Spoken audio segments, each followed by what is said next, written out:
My wife and her lover hid in the basement. I locked them in, turned off the heating, and waited for them to come out, frozen and alone. My wife and her lover are now known as the Frozen Lovers, and this is their story. Carlota and I had been married for 4 years. We had known each other since our teenage years. We were friends for a long time, and after several emotional ups and downs, we became a couple for 3 years before getting married. We were never the most romantic couple in the world, but we were stable, we were partners, and to me, that was more valuable than any Instagram-worthy mushiness. We both worked. I had an office job at a logistics company, nothing glamorous, but it paid the bills and allowed us to save. She worked from home as a virtual assistant and had picked up more clients in recent months, so things were stable. We didn't live in luxury, but we were comfortable. We rented a house with the intention of moving into our own place in a year or two. That was the plan, but things started to change. At first, it wasn't obvious, just small hints, comments like "I'm tired" or "I had a bad day." Then she stopped being kind. She turned her back on me in bed, not even pretending anymore. She spoke to me less at home, and when she did, it was about practical things without emotion or interest. The closeness we once had turned into silence. I'm not a clingy or toxic guy, but I'm not an idiot. When a woman stops touching you, laughing with you, or looking at you with affection, something's wrong, and you know perfectly well when you've been replaced.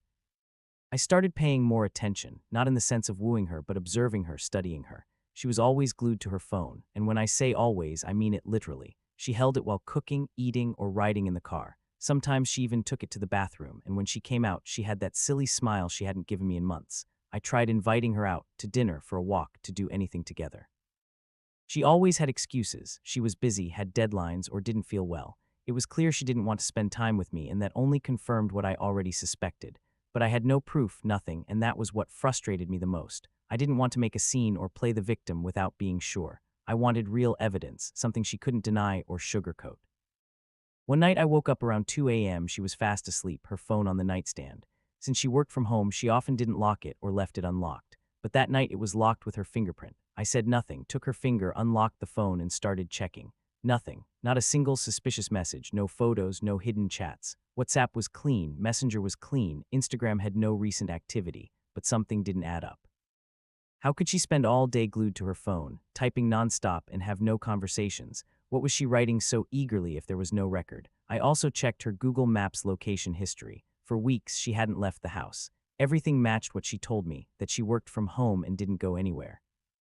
I started to think maybe I was paranoid, projecting my insecurities, that maybe it was work stress or our routine, that Carlota was just going through a tough phase and I was misinterpreting everything. But something in my gut told me no, there was more.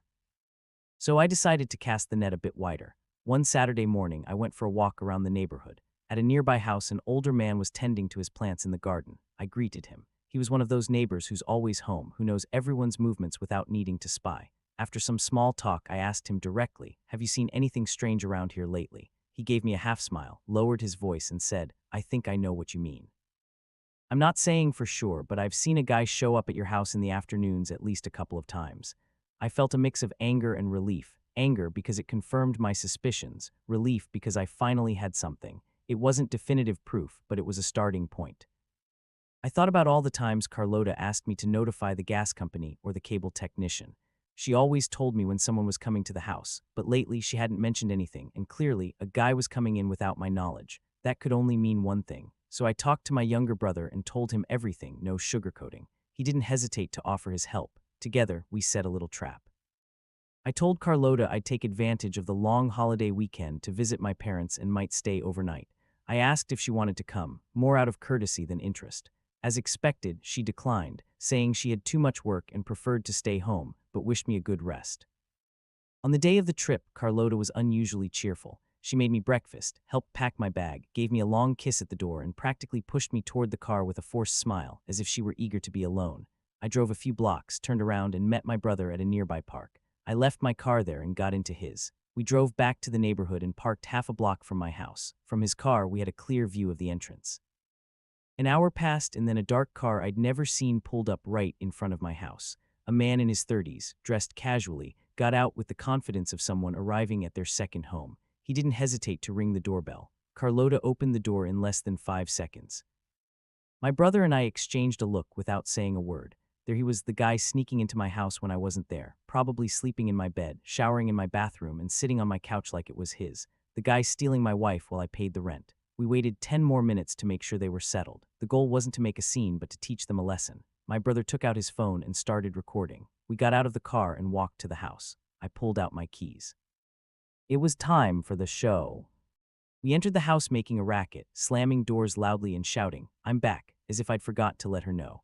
I wanted to make her nervous, to have her come running out of the bedroom wrapped in a towel, trying to cover up or making some lame excuse. But there was no response. We heard some noises from the back, a dull thud, a slight rustle, but then silence. My brother and I went straight to the kitchen, talking loudly, pretending everything was normal, all to unsettle them. My brother opened the fridge and said, "Where's my little sister-in-law?" I held back a laugh, opened a couple of drawers, and started moving things around unnecessarily while shouting, "Honey, my brother, here to spend the holiday with us. Don't worry about anything, work in peace, we won't bother you." We kept up the act with exaggerated cheerfulness, walking through the house slowly, talking loudly while my brother recorded everything on his phone. We approached the room she used as an office, where she supposedly spent most of her day. It was completely empty. "Carlota," I shouted from the doorway. "Where are you?" No one answered, just the sound of my voice echoing off the walls. We moved to the bedroom, mentally prepared to find them.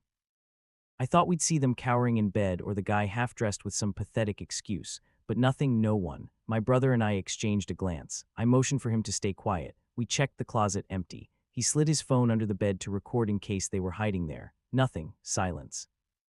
For a moment we weren't sure what to do. Then we heard a faint sound, like a hollow thud, coming from beneath our feet. We both froze. The basement door was at the end of the hallway, next to the laundry room, hidden from the main view of the house. That's when I noticed something that confirmed everything. The bed was messily made, as if someone had thrown it together in a hurry. And there, on the chair in the corner of the room, was the dress Carlota had worn that morning.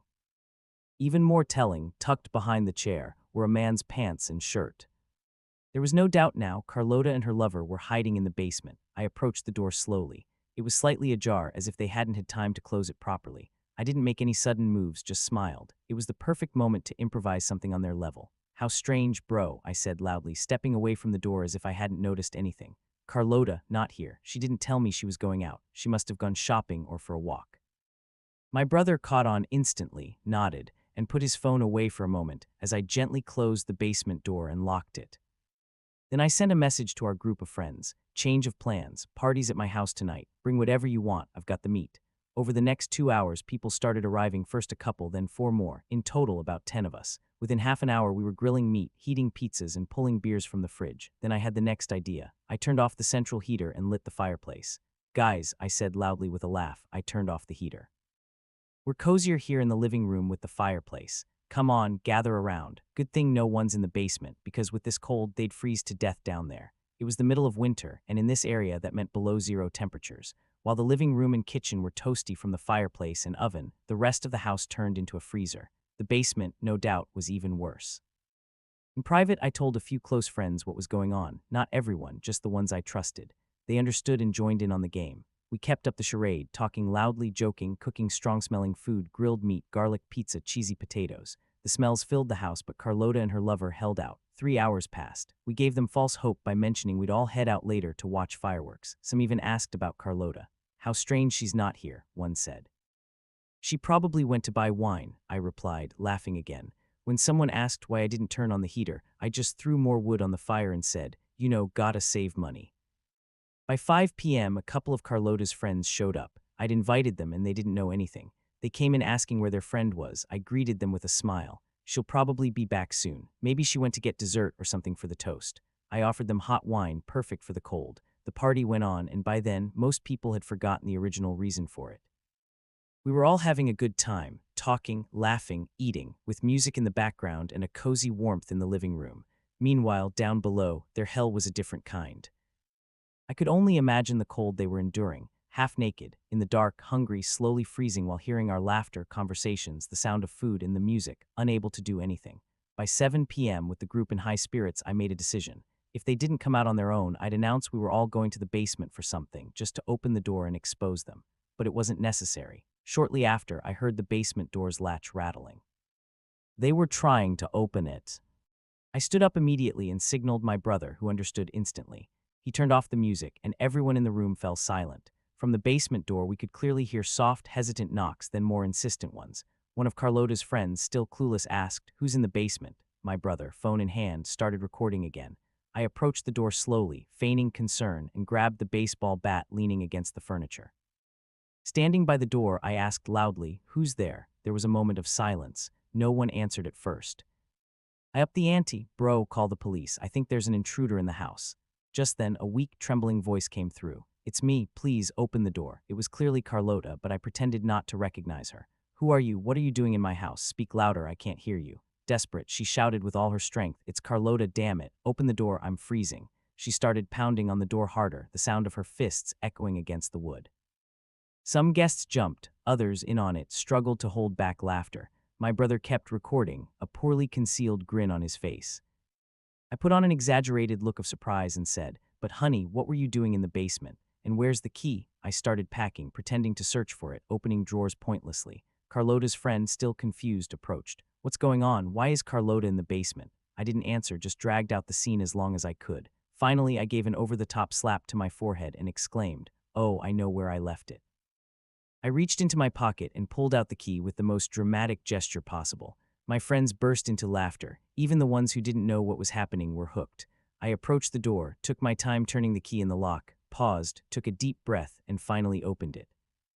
There in front of everyone was Carlota. She was in her underwear, shivering, pale, with teary eyes, trying to cover herself with her arms. She took a step forward, and before anyone could react, a man appeared behind her, also in his underwear, just as pale, with purple lips and bare feet.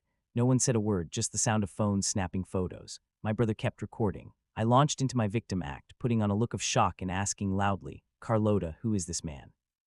Why were you hiding in the basement? Are you cheating on me?" She just stared at the floor, silent. She tried to walk toward the fireplace with shaky steps. The guy followed her, both of them freezing. I kept up the performance. "So you'd rather freeze than admit you were cheating? That's the kind of person you are." All eyes were on them, some shocked, others recording mercilessly. Carlota just tried to warm up by the fire, tears in her eyes, teeth chattering. I had their clothes, hers and her lover's, neatly folded on a chair. I grabbed them and tossed them over without hesitation. "Here you go. Now both of you, get out of my house." Carlota glared at me, maybe expecting someone to defend her, but no one took her side. It was clear she had no defense. The man, without a word, threw on his clothes as best he could and bolted out of the house without looking at me. Carlota stood there for a moment, hesitant, glaring at me with fury but saying nothing. I stared back and said, "Seriously, you think you're staying after what you did? With all these witnesses, you should leave now before your lover gets too far." She hesitated for a couple of seconds, then followed him out. The door closed.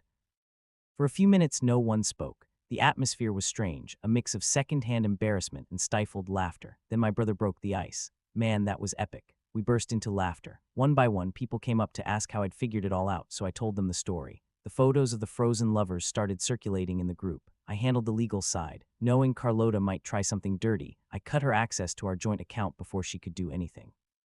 Since the house was rented, I terminated the contract and moved out alone. We each took our things, no kids, no shared property. It was a quick divorce, but she tried to sue me, claiming I'd locked her in, left her to freeze on purpose, and put her in danger. But I argued, and the judge agreed that she was never a prisoner. She could have asked to be let out from the start, and I had over 10 witnesses to back my version. In the end, she couldn't do anything. Sometimes when I want to laugh, I look at the photo from that night. Carlota, hugging herself, hair a mess, teary eyes, and her lover behind her, looking like death.